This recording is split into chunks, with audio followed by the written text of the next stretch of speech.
አባት ነው ከአባትም በላይ ለእኔ አይኔ ነው ፍቅሩን ማያይ በኔ የእግዚአብሔር መስፍን ጸዓዳ ፈረሱ የታመነው ሰማዕት ጊዮርጊስ ነው እርሱ።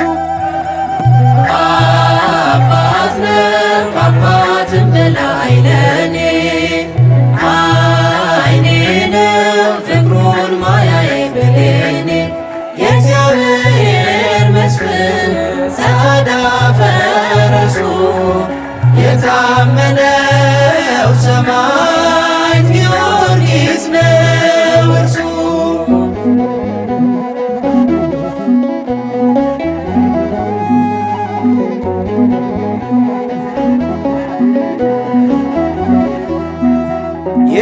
የኢየሱስን ሥቃይ የደሙን ጠብታ የመስቀሉን ነገር የፍቅሩን አንድምታ ሳትፈራ ቅንጣት በልብ ጽፈሃል የጌታህን ፍቅር በደም ደርሰሃል።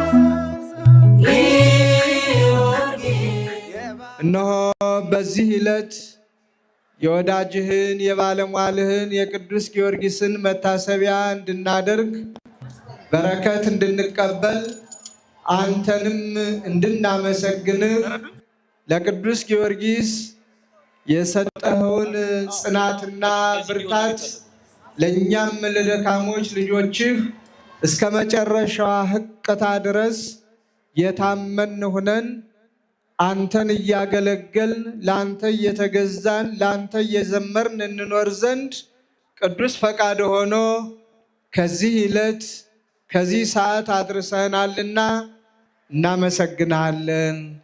አምላካችን እግዚአብሔር ሆይ በዓሉን የሰላም የበረከት በዓል አድርገህ ባርክልን፣ ሕፃናቱን አሳድግልን። በልዩ ልዩ ችግር የሚገኙ ወገኖቻችንን ሁሉ አንተ በቸርነትህ እርዳልን። ሕሙማንን ሁሉ ፈውስልን። ለሀገራችን ለኢትዮጵያም ሰላሙን፣ ፍቅሩን፣ አንድነቱን ስጥልን። ጥላቻውን፣ መለያየቱን፣ ደዌውን፣ በሽታውን ሁሉ ከሀገራችን ከኢትዮጵያና ከልጆቿ እንድታረቅልንም ስለ ወዳጅ ስለ ባለሟል ስለ ሰማዕት ስለ ቅዱስ ጊዮርጊስ ብለን እንማልድሃለን። ዓለምን ሁሉ በረድኤቱ ጎብኝልን። ለዓለም ሁሉ ሰላምህንም አብዛልን። በዚህ የተሰበሰቡ ልጆችህንም ባርካቸው፣ ቀድሳቸው፣ አክብራቸው።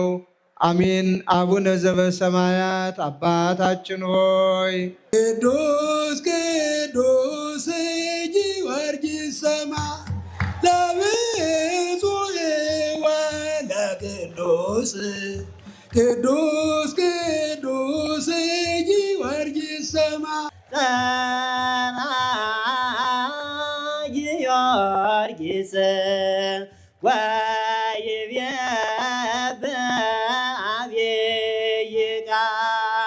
ይህን ጊዜ ቅዱስ ጊዮርጊስ ድምፁን ከፍ አድርጎ ሊሾሙት በተቀመጡ ነገሥታት መካከል በክርስቶስ የማምን እኔ ክርስቲያን ነኝ፣ ዓላማ እንዳያደርገንም እኔ ሰማያዊ ነኝ፣ እኔ ለመከራ ራሴን አዘጋጅቻለሁ፣ ተጠርቻለሁ፣ ከዛሬ ጀምሮ ለክርስቶስ ታዛዥ እንጂ ለእናንተ ታዛዥ አይደለሁም ብሎ ክርስትናውን መሰከረ።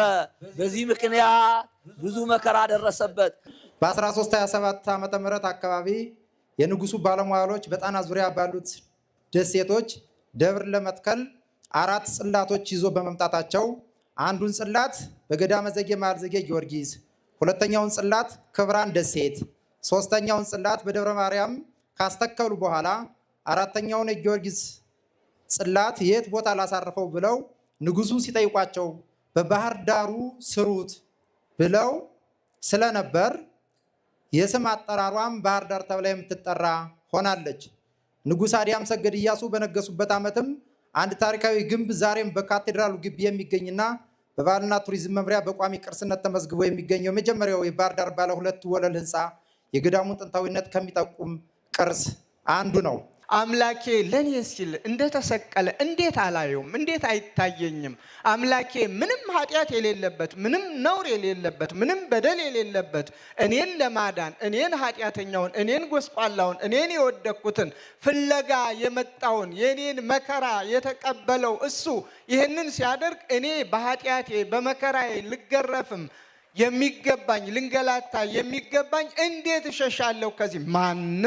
ማን ከክርስቶስ ፍቅር የሚለየኝ የለም ነው ያለ። ስለዚህ ማን ከኦርቶዶክሳዊ ተዋህዶ ሃይማኖታችን የሚለየን የለም ብላችሁ ደምድሙት። ማን ተራ ነገሩ አይደለም፣ ደባሉ ሱስ አይደለም። ማን በምንም ይሁን በምን እንደነ ቅዱስ ጊዮርጊስ ከቅዱስ ጊዮርጊስ በተማርነው መሰረት እኔ ኦርቶዶክሳዊ የተዋህዶ ክርስቲያን ነኝ ማለትን ደፍረን በየትኛውም አደባባይ ልንናገር ይገባናል። እንደ ማህበራዊ ኑሮ ደግሞ የማንንም እምነት ሳንነቅፍ ከማስተማር ከመማማር ውጭ ሌላ ስምም ሳንሰጥ እንደ ሀገር እንደ ማህበራዊ ኑሮ በፍቅር መኖርን ልንማር ይገባናል።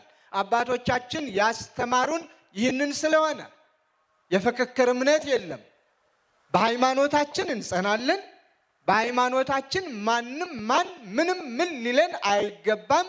በሰላም በሀገር በፍቅር አብሮ መኖርን ደግሞ እንማራለን፣ እናስተምራለን። ይህንን ነው እነ ቅዱስ ጊዮርጊስ ያስተማሩን። በዓሉ እንደተባለው ባህር ዳር ብቻ ሳይሆን ከየትኛውም ዓለም መጥቶ የሚያከብረው እንዲሆን የዚህም ዕለት ታስቦበት መስሪያ ቤቶች ሁሉ ዝግ ሆነው ሁሉም በዓሉን እንዲያከብር አደራ እንላለን።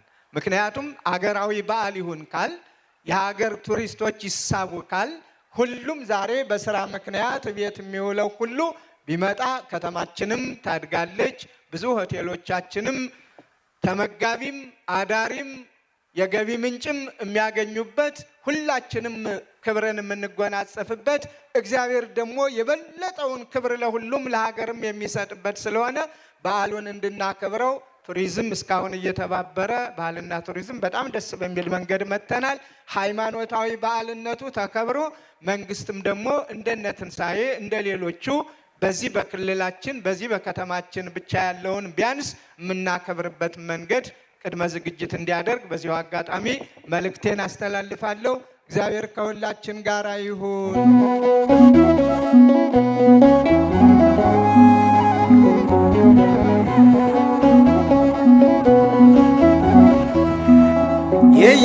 የኢየሱስን ስቃይ የደሙን ጠብታ የመስቀሉን ነገር የፍቅሩን አንድምታ ሳትፈራ ቅንጣት በልብ ጽፈሃል የጌታህን ፍቅር በደም ደርሰሃል።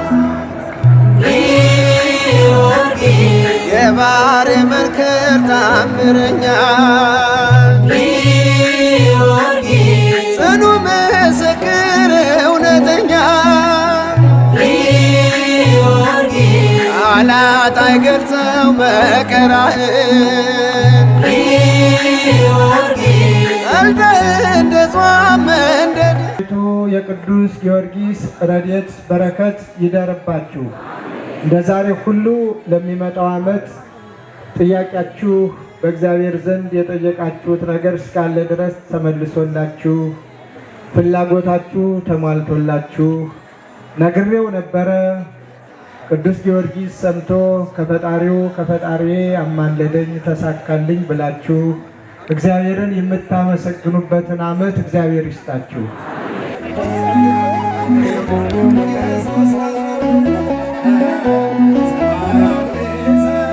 ገና በልጅነት በዋሴ ሰርጾ አኖሮታል ስሞ በልቤ ላይ ቀርጾ አድጌ በቤቱ ሆኖይ መታመኛ ጠርቼው አላፍርም ይህን ፈረሰኛ። ጊዮርጊስ አሳድጎኛል በመቅደሱ